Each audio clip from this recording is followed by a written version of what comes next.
Welcome to Better Being Me. I am your host, Joanne Hatchard. Better Being Me is all about celebrating the neurodivergent woman, learning how to be safe and secure enough to drop the masking, embracing the true version of who you are. My goal is to share my stories and those of other neurodivergent people that prove we are not alone in our difficulties. And together we can be celebrating how we have overcome our challenges and fully embrace our life. I want to promote our unique perspective of the world. Welcome to Talking Twaddle with Better Being Me, Joanne Hatchard, and my guest today is Beck Newell. I'm so very excited to have this chat because I've been working with Beck for, I think, 2 years now in different capacities. And most recently, they are the people that are responsible for my podcast to actually get out of my own computer and out into the world, which has been no small feat on their behalf. So I am eternally grateful for the step of getting it out into the world, because I was in a little black hole of nothingness, and Beck came along with their awesomeness and just sorted it out. So thank you very much, Beck. Hi. Thank you for sharing your awesomeness. We're going to jump straight into how awesome you actually are, because you've blown me away. I think in the last 12 months, maybe 18 months. Yes, 18. 18 months, 18 you now. have written 8 books. 9. 9 books, plus a full Plus, novel. Yeah. And plus illustrated another one. So I think there's 10 in the collection now. Yeah. Yeah. So, whatever. But just a few. Just a few. So this is the hyper-focus. Yeah, so that is one of the benefits of hyper-focusing, is completing projects. Fantastic. Mm-hmm. I mean, the detriment to that is the ignoring the rest of the life. Mm-hmm. Yep. But I think it's nice when you actually get something at the end of it, whereas hyper-focusing on research doesn't tend to get you further than, an obnoxious conversation that you can have with people that haven't read the research. Yeah, it's something that I've had to learn, actually finishing things, because I'm very much like, I'll get sort of 2/3 of the way into something and then I'm like, oh, shiny over here, like do something else. I'm not diagnosed ADHD, but I'm very certain I am. And so it's been a real self-discipline sort of thing to actually finish something before starting something else. So when I was younger, like I'd write like in Year 2, we were given an assignment to write a story, and I wrote like 6 double-sided pages, but the story never finished. So it was always and then that was pretty much the pattern right through. And then even when I went to uni, I've been to all 3 unis here and only finished 1 degree. But finished a degree nonetheless. Yes. I think that is so common for neurodivergent folk to have just such a scattered study history. I know I have several unfinished degrees that I started. Why I started some of them, I can't actually remember. Yeah, usually for someone else's benefit. That's usually what it is. So mm-hmm. There was like a double degree in commerce and business. Yep, I started commerce to impress my first serious boyfriend's father. It didn't. No, I failed accounting twice. I didn't even like it. I didn't like it either. I like the micro and macro economics. Yes. That was my favorite part too. I did have a brilliant lecturer as well that was just absolutely captivating. He really knew his stuff. And so I think that was why that became but the problem was then I'd study that. Yes. And not the rest. Yes. And prior to that, I think I've got an unfinished Bachelor of Arts degree with a major in drama or a minor in drama. I did end up finishing my Bachelor of Arts with a major in psych, but like 10 years after the fact. Yeah. So study, yay. But also it really needs to, I think, like you said, it needs to have a captivating lecture Yeah, or all the content. My degree that I finished was nursing, and one of my special interests is definitely the human body and everything, how it behaves and acts and all of the chemistry that goes with it. And so I passed that with flying colours. I got, distinction average ones on all of my pracs, which was the top mark. But then I hit the real world of nursing and just went. So academia is definitely my thing. But I tried to return to study recently and found that my brain just won't do it anymore. So, and I think there's a difference though, studying before family and trying to study after family. Yeah, well, the nursing was during. I had my third child while I was doing my nursing degree, finished a year after everyone I started with. Yeah. And, climbed through it tooth and nail, and then only used it for 9 months. Because hello, burnout. Yeah, exactly. I didn't know I was autistic, and I didn't know that my pain issues and body issues with fibromyalgia, I hadn't been diagnosed with either of those yet. And it's probably the main thing I regret looking back, when I figured out I was autistic, and I look back through my life, it all made sense. And it was the main pain point for me was realizing that if I had known I was autistic going into that job, I would still be doing it now. Yeah. But I didn't. Yeah. There's been a lot of letting go the of right that. accommodations. Yeah. And just knowing in myself my reactions to things. I ended up having a complete meltdown, hiding in the bathrooms, crying for like 3 hours on a night shift, and left that shift and never went back. Right. Yeah. So, and they were happy to let go of me because I'd had 3 months of sick days in 9 months. Yeah. Yeah. There's clues here. Like, I don't know.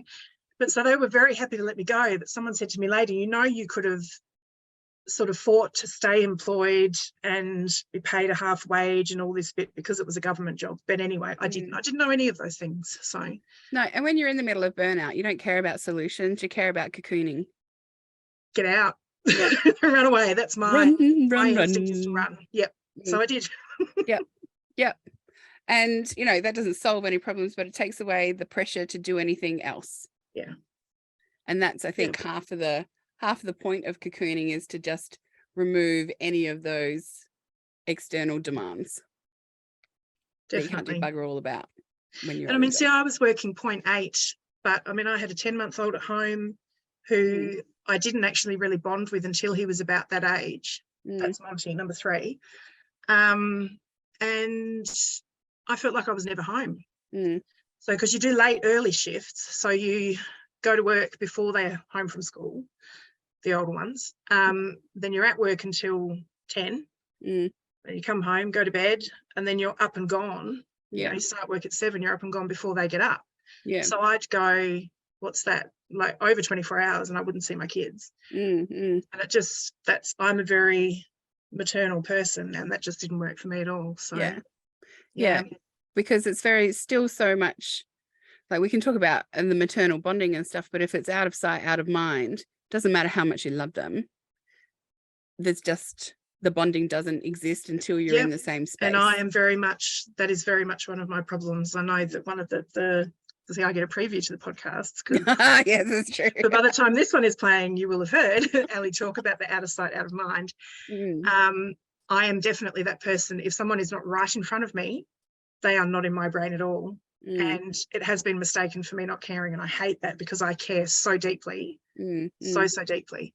But yeah, especially with kids. And I guess that was what was going on with Monty, was that he was this little, not talking yet, not really interacting much. Of course, he was autistic. We didn't know that then. None of this had it kind of started by then. But, obviously we were all autistic, but we hadn't started our journey with that properly yet. And so I wasn't getting much back from him when we did interact. Yeah. And I guess I was just so focused because my focus was my studies and then my work. Yeah, it just didn't click into place until later. So yeah. But we're very close now. So, Yes, I can attest to that. And I think it's saying it can sometimes kind of be an induced trauma, can't it? Because the late diagnosis for both you, and not so much late diagnosis for Monty, but like how old was he when he got diagnosed? He was actually 10. We knew from the time he was 2, Mm. but we couldn't get anyone to listen to us because he was, you know, that non-typical presenting, because he could, what did the psychologist say? He can make eye contact and have a conversation, so therefore he can't be autistic. Yeah. Yeah. And I'm wondering, did the psychologist kind of emphasize that you're any attachment style for that? Did they suggest that it was your No, attachment but they style? all wanted to send me to parenting classes, and every single time, and this happened with my older 2 as well, before the period we're talking about. And they're all diagnosed now. All 4 of my children are diagnosed autistic, level 2, 3, mix of. And so they actually need quite a bit of support, and it's quite full on. Yeah. It started with my youngest being diagnosed, and he's the most obvious. Do you know what I mean? So, and then it trickled up through the family, including me. Yeah. But no, even with the older 2, I had them at CAMS and numerous psychologists, and they would all just want to send me to a parenting course. Yeah. That really doesn't help when you're already feeling insecure about your parenting to start with. Yeah. That doesn't help. No, because what they're looking for, I guess, is they're seeing an atypical response to your children from you, and they're wanting something else. Yeah. Which there was a reason. Yeah. There was a big reason. Yeah. Yeah. Yeah. So even that kind of can invoke feelings of guilt and shame and frustration, if nothing else. Big time. Yeah. Really big time. Yeah. That is something that has been a feature of my parenting journey. Absolutely. Yep. Yeah. Yeah. And it doesn't stop when they're adults. It doesn't stop. No, well, you're still the mother, like an 18-year-old now. Yeah. It's still going. It's still happening. I mean, I'm sure mum still feels guilty when I'm doing something stupid now. I'm 43. Yeah, well, I hear plenty from I'm sure it's true. I'm sure it's true. But it never ends. Parenting, I know that I was at absolute breaking point for the first 3 years of becoming a mum with Gilbert. Yeah. And did not have the language to ask for help, know what was happening for me. Even the whole of pregnancy, I don't know how pregnancy was for you, but for the whole of pregnancy, I can reflect now and say I was disassociated 110%. People were worried about me and I didn't know why, but it was because I had high blood pressure. I was stacking on the weight. I wasn't moving because I was 100% nauseous all the time. You've taken away my coping mechanisms of, you know, alcohol, cigarettes, and sex. None of that is happening. Yeah. So I have no coping mechanisms, and you want me to smile and wave. And I was excited to become a mum, but absolutely fucking no coping mechanisms whatsoever. Yeah, I breezed through my pregnancies with my boys and then not with my girls. And then there's a story to that, because of course my youngest is now identifies as a boy, but was a girl pregnancy, right? I was very ill with my girls.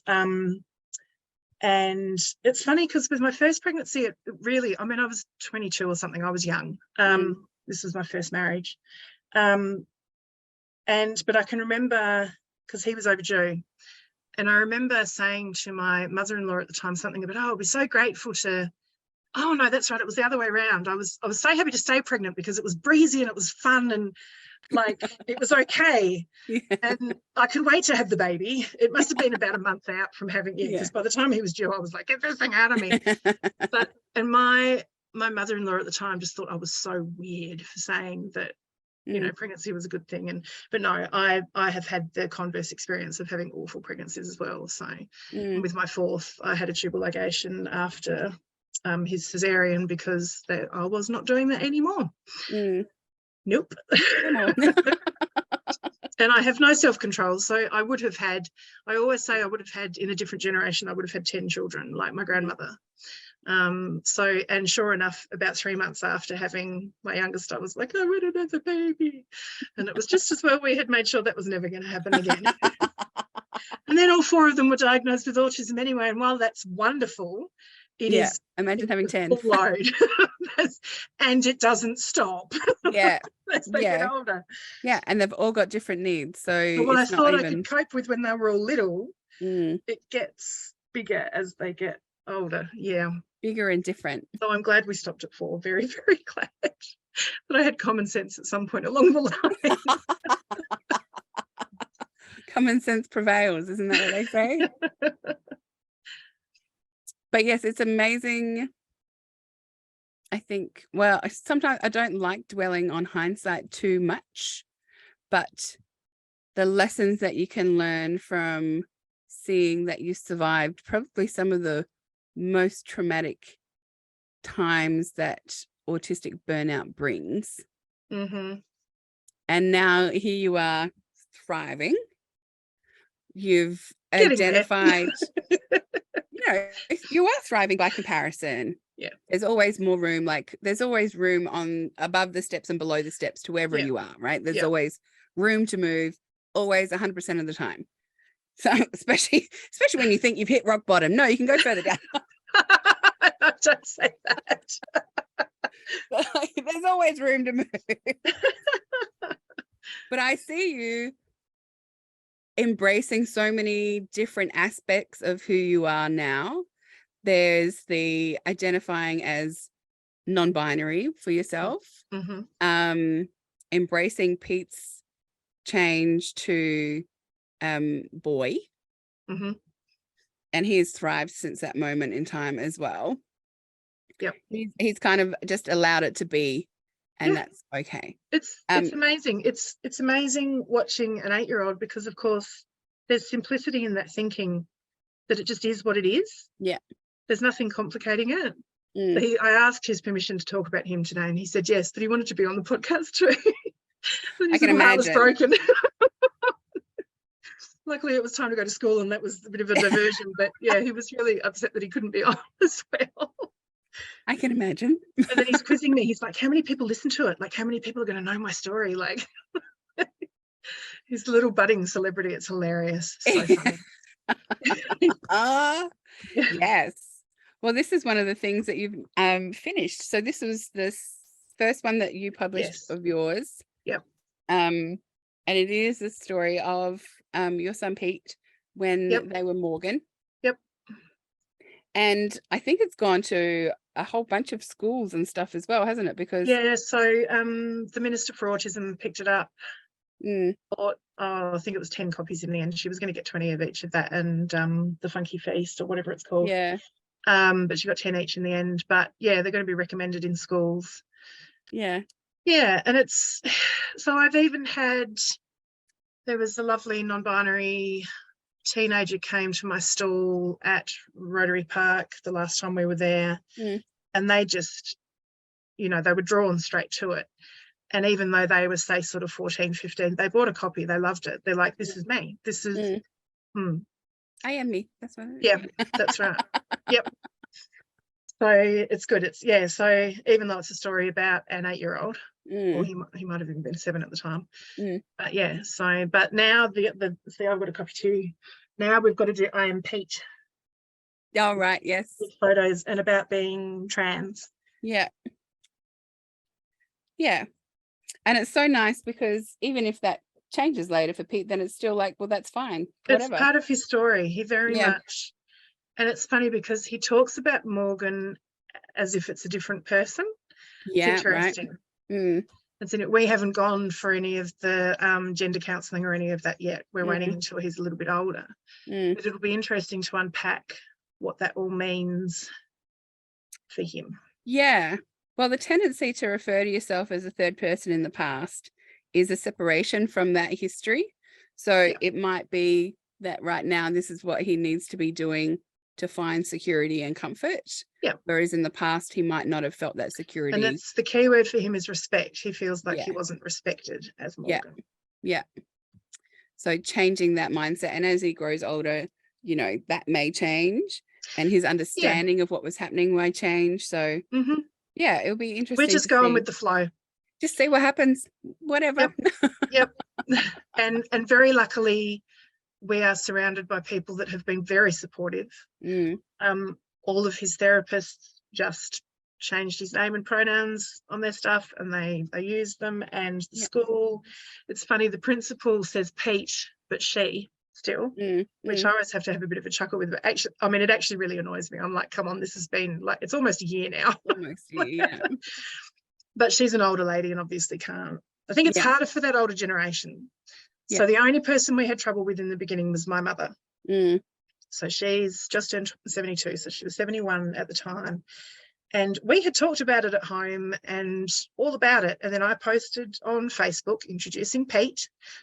She rang me basically in tears. She was shattered. Like, I just don't understand it. What's going on? Why are you putting it all over Facebook? And it's taken a lot of time because Pete's 8th birthday followed soon after. And everyone was there, and mum came as well and made a big deal out of saying, oh, the birthday girl, are you going to cut the cake? And funnily enough, we had the SA Ghostbusters here, and one of them is a lovely trans woman who we met for the first time that day. And she sort of went, hang on, did I hear that right? Because I don't think she'd picked up that Pete was AFAB at that point, assigned female at birth. And straight away she came over and spoke to us about it and how amazed she was that we were just going with it and letting Pete be Pete. And but I mean, mum came around in the end, but it was a lot. Like, it was a lot for her to comprehend it, to let go of this granddaughter that she thought she had. And but it's the same person. Like, I mean, I went through my own, they talk about it, I'm in a couple of groups on Facebook of parents of trans kids, and there is a little bit of a grieving process, but I don't really feel like it was even grief for me. It was like, okay, and it's probably a mindset change, right? And that's a little bit because I can be quite things. So it was just a bit of a switch, and then it was fine. But no, mum was the one that took the longest out of everyone, but luckily school's on board, therapists on board. When we announced, I tagged my husband in it as well, and we just got one WTF from someone from his side of things. I just deleted it, move on. Don't even bother. He's got a lot of people from overseas that may not necessarily understand. And that was it. That's almost a year ago. So and Pete's a force to be reckoned with, so there's no well, I mean, it was 6 months before because I came out as non-binary November 2021. And that is something that has been part of my life my entire life, but I didn't have the language around it. I was a tomboy when I was growing up. I have never fit the classical female roles throughout my life ever. And I started reading about, because of course I was going to look up the statistics and then I didn't. The figures don't matter anyway, but there's a much higher incidence of gender non-conforming in autistic people. So to begin with, I was saying autigender. But that didn't quite reach the spot that I was sort of meaning. So then, I said non-binary. And so then it was funny because Pete was the one at that stage, still Morgan, that was resistant with that to begin with. And he refused to accept it. And then once the penny dropped for him, I think that's when he went, oh, hang on, there's this concept of gender and how do I feel? And so then for 6 months he was correcting everyone, he, boy. And I was thinking, is he just doing this because we've opened up the topic and that's, but yes, it is because we opened up the topic and he realised, right? It wasn't the way, because you see parents in the groups all the time being either blamed by, say they're separated from their partner and they get blamed by the other partner for drilling it into their kids about being trans and all that sort of stuff. That's not where it comes from. It's ridiculous. But anyway, so we sort of resisted for a little while, and then it was like, this has been consistent, like dead on consistent for 6 months. He has not missed a beat. Let's go with it.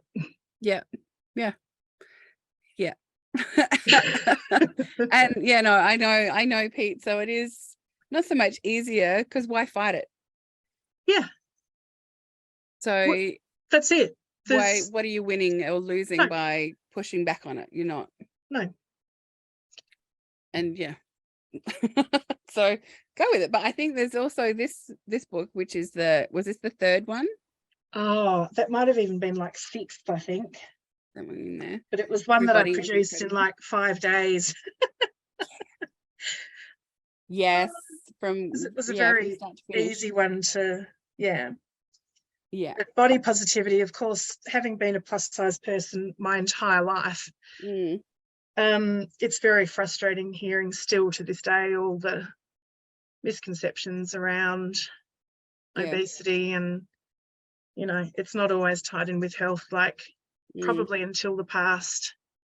I mean, I have high blood pressure now, but my bloods are all still perfect. Yeah. It's not the weight like, that's done that, it's the stress. Yeah, exactly. Well, pretty much. Yeah. I did have high blood pressure in my pregnancies though, so they said that meant that I would have it later on, just maybe not in my 40s, maybe more in my 50s, but yeah. It was coming. But and apart from, of course, I've got fibromyalgia, and they say, oh, you've got to lose weight, the pain will go away. It's like, no, actually that doesn't work. I've got a friend that dropped 50 kilos and her pain got worse because there was no padding on her body to stop the impact of things. So I get a little bit of joint pain, which I guess is associated with carrying weight, but this whole, if you lose weight, you'll be healthy. There are lots of skinny people out there that are unhealthy too. Like, so I just think that really we all just need to accept ourselves for what we are in that time. But also other people need to, I don't know, it's hard because if you've grown up in a family that's all slim and you've had that stuff drilled into you all your life. Yeah. I get it all the time. My daughter and I went to a concert a couple of nights ago, and she and I both take up more than a seat each, which I know isn't pleasant for other people if you're crammed in. But these people weren't even right next to us. There were a couple of seats in between, but they went and got different seats. Yeah. Sort of sitting there thinking, now, is that because of us? I don't know. Yeah. And I've had people ask to move away from me in planes, and anyway, I think there just needs to be more acceptance. So yeah, everybody is incredible, and also with disability as well, because I think it's not represented enough. Yeah. We've got the cochlear implant on one of the other pages too, because there's a lot of medical devices and things that are obvious on the outside of bodies that people get, if they don't understand it, they might get scared of it, but like with the naso. Yeah. For the feeding tube and things. Like, and we get brought up, or our generation did anyway, oh, don't stare. So you end up just not looking at those people. Yeah. But that's not, so they spend their lives going, why is no one looking at me? Like, they're just human beings, just like everybody else. We're all just trying to work it out all at the same time. Oh yeah, and failing miserably some of the time. Yeah, we don't talk about that. No, I talk about it quite a lot. Yeah, I was going to say, actually. Yeah, but so, and then one of my other ones was, that's another one I'm very proud of, with the poetry in it, because I've been obsessed with poetry ever since I learnt about it when I was in about year 3. And this one's especially written to encourage the child that's outcast and on the fringes of social groups and being bullied, and amazingly all self-published, so you've gone through the process consistently. I think you should I can teach have people how control. To do that. Hey, yes. Well, I can have complete control. Yes, there is some control stuff that happens for it's a little bit of safety and comfort in knowing this is the one that did make me cry. Yes. That was so unintended. That was. Yeah, sorry, I did scare when I sent you the manuscript to read, and you're like, well, now I'm crying. And because I had never, what's your little pal's name? George. Yeah, I had honestly, because you've always got him tucked under your arm, so I didn't know he was a tiger. You can't tell from my hairy armpit. This is George. Yes, so no, that did make me cry. So that one's, I think this was really cathartic for you to write though, wasn't it? Oh yeah, I call it my magnum opus. Yeah, and it's nice, I think, the contrast between what can happen, like these are kind of really intrusive thoughts and then a change of perspective. Yeah. Which is, I think, brilliant. And then each scenario, it presents the child with, hey, look, you can turn to an adult for help. hey, look, you can say a positive affirmation to yourself. It's going to be okay. Yeah. Hey, look, there might be a friend just around the corner when you're feeling lonely. Like it's all those little things that I wish I had been taught when I was little. Yeah. 100%. I was so super lucky when I was little that I had, oh, look, see, there's George just there. I had a friend straight across the road. And, you know, when you're that young, it's always about proximity rather than choice. Yeah. But she was amazing as well. And, you know, I was older, so I was allowed to control because I was older, kind of thing. So looking back now, I was probably a little bit, and I used to get super jealous of her interacting with anyone else as well. Like hindsight's 2020, right? Oh, it's tricky, isn't it? I had friendships like that too. I was always in trios for some reason, all the way through school and high school. Yeah, I was always one of a trio. That doesn't work. They don't work, but it does. It makes it easier when you feel like stopping to, like, if you don't feel like talking anymore, then you're like, you can bounce into the other person. Very true. Very true. I hadn't thought about it that way.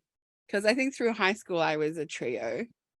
I just vividly remember we went on aquatics in year 7, and of course it was pairs on the bus going home. Oh yeah.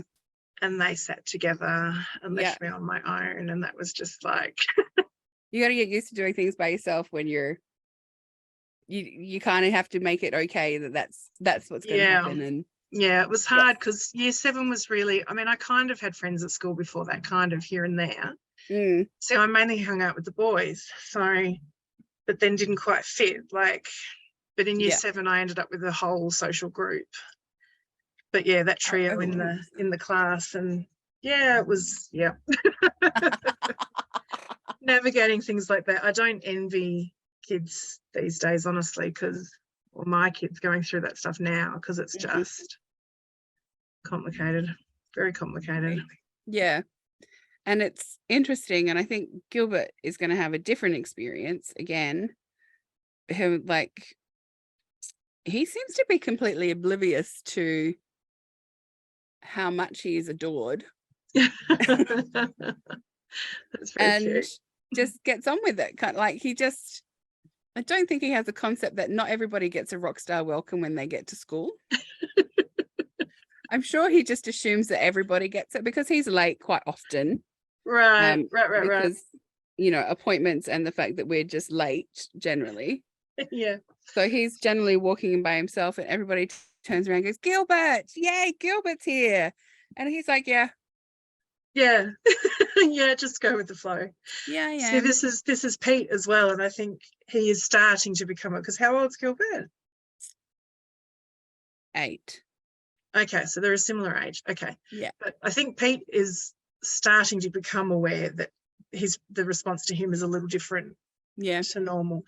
And we even got it by association the other week. We went to the annual general meeting, and like 15 minutes before the meeting, we decided that we'd put our names in for the governing council. And so they announced this during the meeting. Yeah. And like, so they said, oh, this parent and this parent and this parent, and then they said, oh, and Pete's parents, Jason, and all the teachers went, whoa, Pete's parents. I went, whoa, hey, right.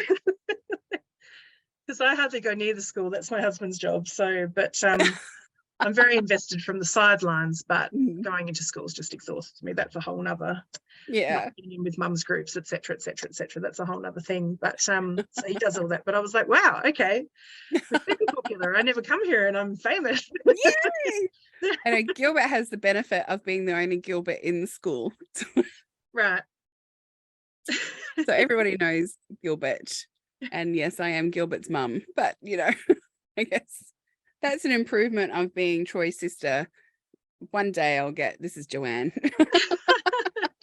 Yeah, Jason gets sick of Pete's dad. Yeah. Yep. Yeah. I'm very proud to be Gilbert's mum, but Joanne, it's fine. Well, that's all right. That's not as bad as when I used to get mail for the older two. I used to get Mrs. Reiki. Oh, right. Which was my ex-mother-in-law. right. Like I wasn't no. even, no, I'm like, no, sorry, you need to change this. This is not okay. Well, like we could ask you advice in so many different aspects, from like self-publishing to parenting multiple children on with autism, which all have different profiles, I have to say, as well. No two are alike. Just to extend Just your for shits and giggles, yeah. shits and giggles from the non-binary aspect. And then and don't also forget, I've also got grandchildren now who are that's right. So you get to be the grandma. Yep. So the eldest one has been referred for a assessment, and then the littlest, she's only 13 months now, probably 14 months almost. And to begin with, I was like, is she going to be neurotypical? Like, what are we going to do with it? I don't know what we're going to do with it. Because I believe their mother is autistic as well. She's not diagnosed, but two of her brothers are. She certainly shows signs. Absolutely. So I'm like, we've got this entire family, except maybe, see, the jury's out with my husband. Yeah. But I think he's at least ADHD, at least. You know, due to his school history and all sorts of things, like adherence to routine, and it's there. It's there. But yeah, just the past sort of the other day, her mum posted some photos and she was laying on the floor. You know how they do that sort of, they play with side on sort of thing? Yeah. And she was kind of up against the wall. Oh, that's right. She had her feet up on the wall. And I'm like, no, maybe not. Okay. Don't worry about that too much. It's just, I mean, I could see it. It amazed me because, of course, like I'm saying with my four, picking it up happened kind of gradually and slowly. And I had so many people saying, you're reading into things, it's not real, it's not happening, it's just your parenting. So things were well and truly, the horse had bolted by the time I actually had someone actually say, oh yeah, you might be right. Yeah.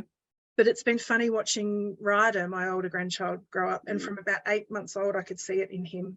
And then as he got closer to sort of a year old, I could see he'd get himself locked in little routine patterns, like where he'd sort of clap and then laugh and then throw his head back and then come back again and then do something else, and then he'd clap and then he'd la, la, la, and then I'd be like, oh, there it is.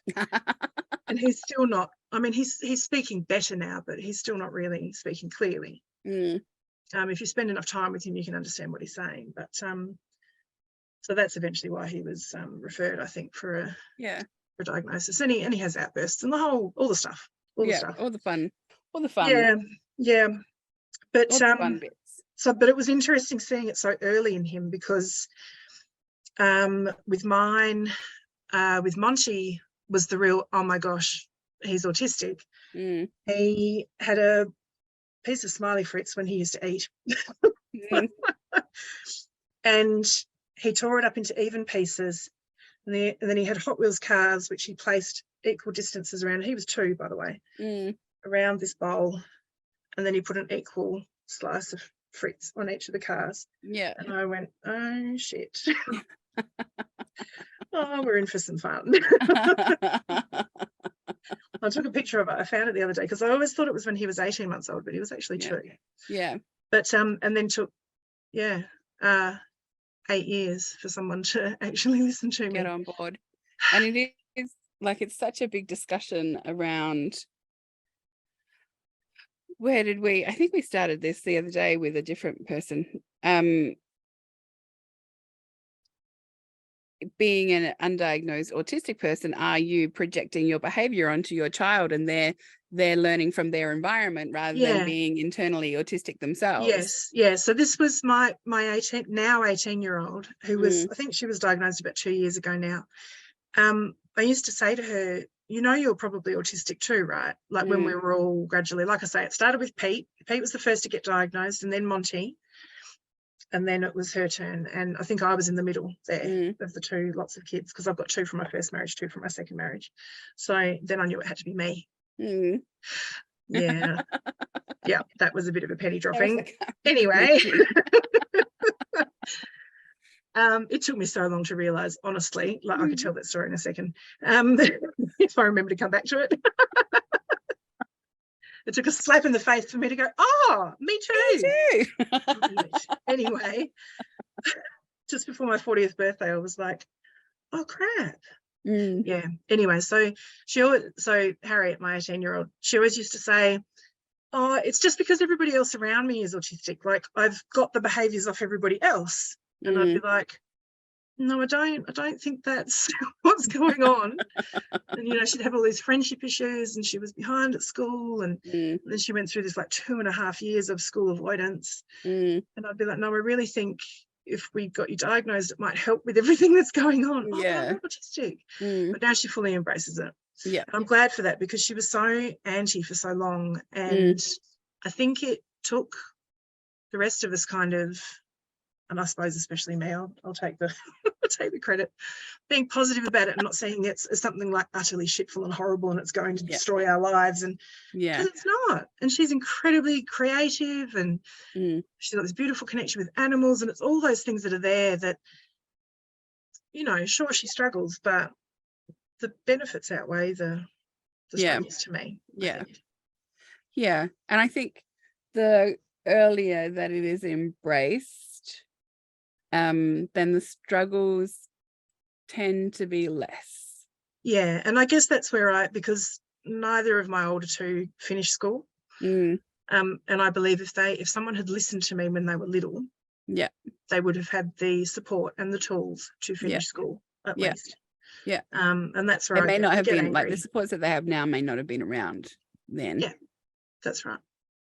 So that's kind of a wishing game, isn't it? I think that's a bit that. Yeah, no, and I know, and I try not to dwell on things. Every now and then I'll have a day where I really think about all that sort of stuff and get really angry. And I did a day course one day about sitting in emotions. I can't remember. I think we discussed it. It's a type like of therapy that, and you sort of sit in it and acknowledge it and go, yes, this is how this feels. It's okay. Instead of trying to, because I'm very much one for, you know, I produced 9 books in 18 months.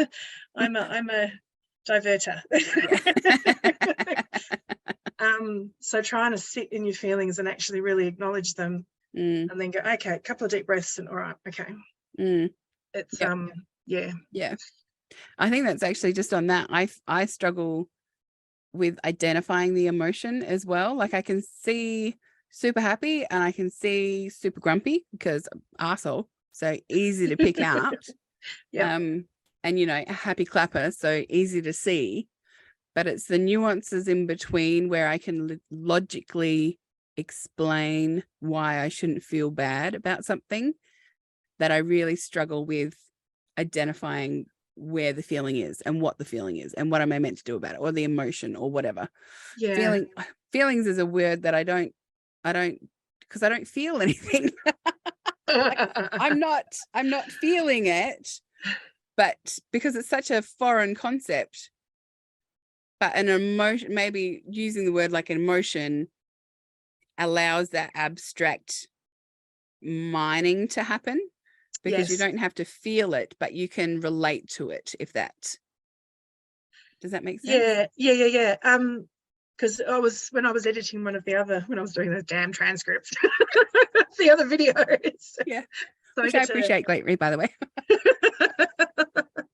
I get to minutely dissect everything that's being said, and I love it. Like it's my thing. But when you were talking about not feeling emotions, I think I'm the opposite end of that spectrum. I think I feel everything really deeply, and like I was always told I was a drama queen when I was little, because something that might make someone cry a little bit, I'd be like wailing, like.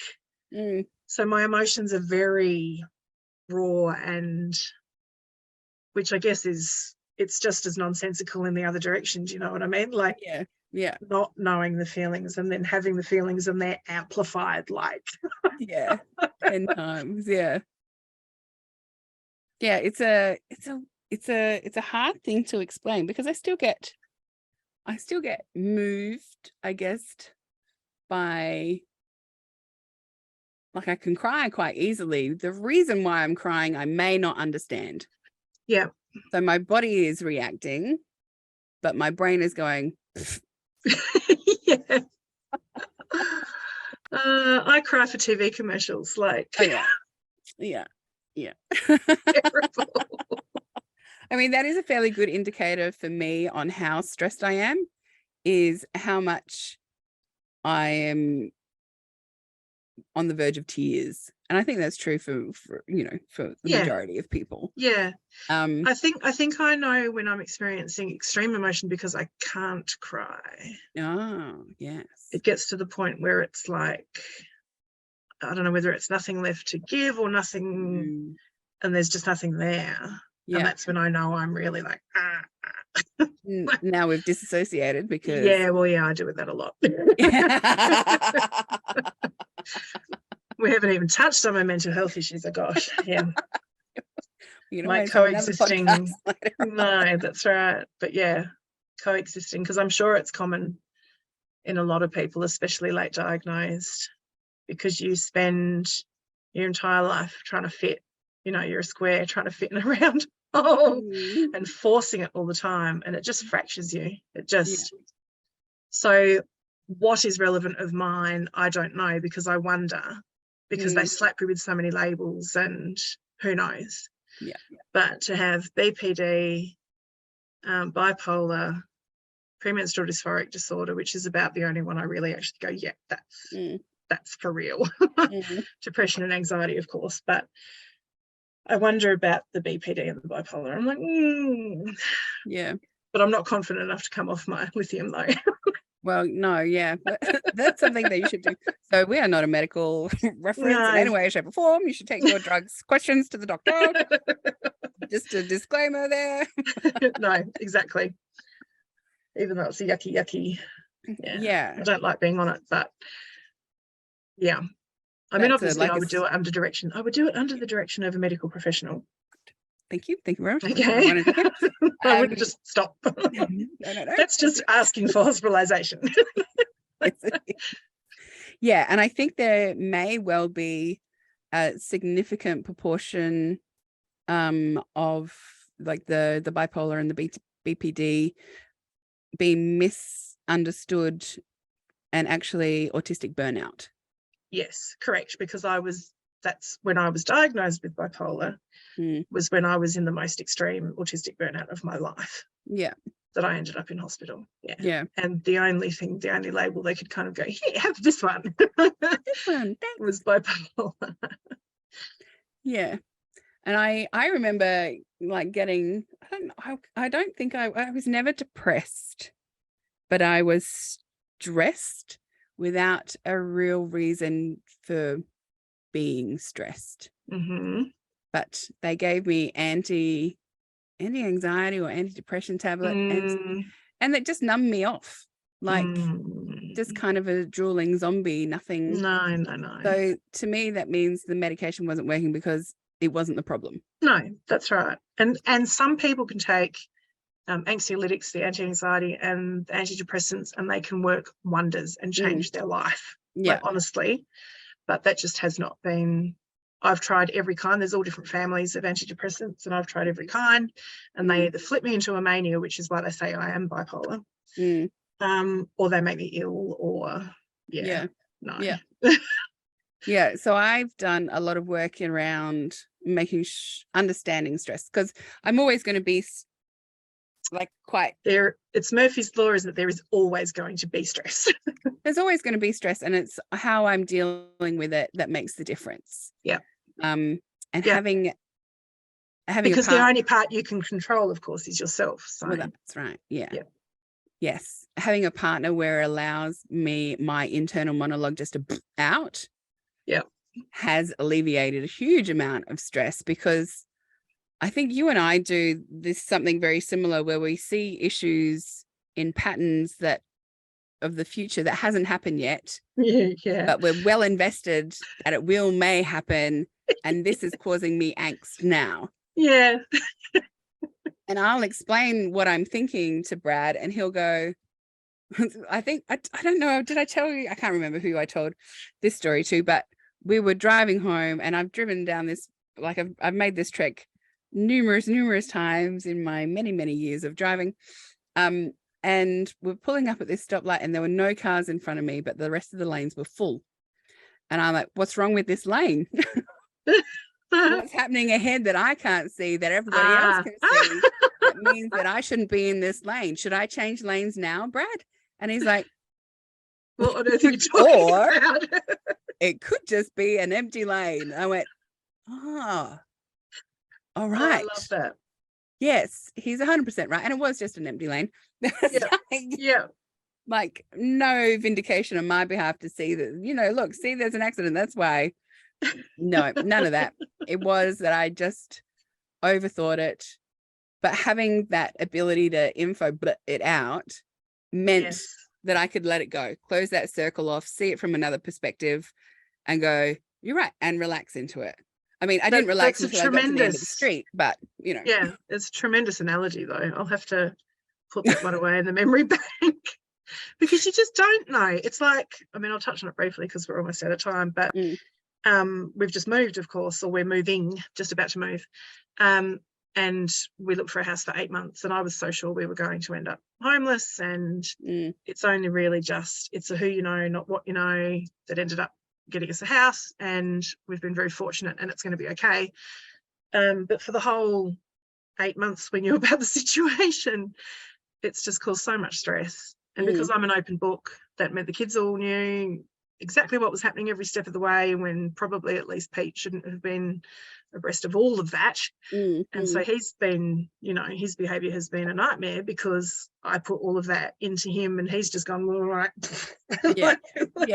8-year-old can't deal with this. Yeah, no. So I don't know if I had, and I know you tried to tell me along the way, but it sort of doesn't, I don't know. I was so certain that it was going to go the way it was going to go, but I was wrong. Wish I could go back and tell 8 months ago me that it was all going to be okay. Who would have listened? Yeah, well, not me. Like I say, hindsight's 20/20. Like, it's amazing. Oh boy. What do they call it? Catastrophizing. I'm very, very, very good at catastrophizing. Catastrophizing and future thinking I talk about quite a lot with my thinking people. Of the worst case scenario, and that's exactly what's going to happen, and nothing's going to stop it from happening. Yeah. And it's actually very rarely what happens. But it's almost like, but I have to do this because I'm going to be prepared. I won't be disappointed when it does happen, but I'll be very confused when it doesn't. And I'll hold my breath until the actual worst thing actually happens. So I may be hanging on to this for years and years and years until I can turn around and say, see, I told you so. But see, even as you're saying all that, I'm still in my head going, I'd rather prepare for the worst and have it be better than that than not anticipate the worst and then have it all turn to shit and go, oh God, why didn't I think of this? So I'm still going to do it. Always something in the middle. Yeah, I don't do down the middle. There is always something in the middle. I know the blasé people annoy the crap out of me, the ones that just breeze through life and then have everybody clean up the mess behind them. My best friend's a little bit like that, although I'm sure that's not actually what is going on under the surface. Like but she's very private, so if you peel back the layers, you'd see there's not actually, and I can even think of a couple of things that are going on for her that aren't perfect, but it always looks from the outside like, oh, what is going on here? Like, but especially just the whole, I suppose, being on parenting payment means we're at the bottom of the pecking order as far as society is concerned. And that just, that I could do a whole podcast just on that. And being a creative person rather than going out and doing insurance sales or some crap. I don't know. Yeah. Well, I think actually just on that point, there is one job that I recommend for anybody that is a catastrophizer is like an insurance adjuster. Yeah. So I'd probably actually be really good at that. That's probably what do they call that? The fact that I plucked that out of my brain is probably very useful. Not commerce though. Yeah, not accounting for me either. She says, still counting on her fingers. Oh no. Like I was thinking. But anyway. 2 years of my life I'll never get back. My accounting not finished degree. Yeah. But I love where I am right now, and I love the work that I do right now, and I love all the Yeah. opportunities I have available to me right now. So I am very thankful, and specifically very thankful that Beck has joined me on my podcast, and they will get the joy of editing Editing this video and the this transcript. video and this podcast and typing it all out. No, not typing it, but No, correcting the misinformed. the auto transcript. Do you have any suggestions or final words for our listeners and viewers, because we're on video too? Oh gosh, I don't know. You put me on the spot there. Go and look at my books. Go buy my books is what you should be saying. Yeah, go buy my books. Don't just look at them. Buy I'm them. really fuckers. good at the sales side of things. Yeah. But as the person that writes the show notes, you will also link in your information to your stuff, right? Yeah. That would be great. Job off my list. Fantastic. Thank you very much. I appreciate your time and your candor and your availability in sharing all of your stories and your awesomeness, and also the fact that you edit my podcast. Very happy to be of help. Now I go back out to the heat this afternoon and go and do more carloads of boxes. Yay, moving! But house to move to. Yes. Freaking awesome. Yes. Very, very happy. Much relief. Yes. So I'm going to say bye for now. Beck, you say bye for now. Okay. Bye. Bye.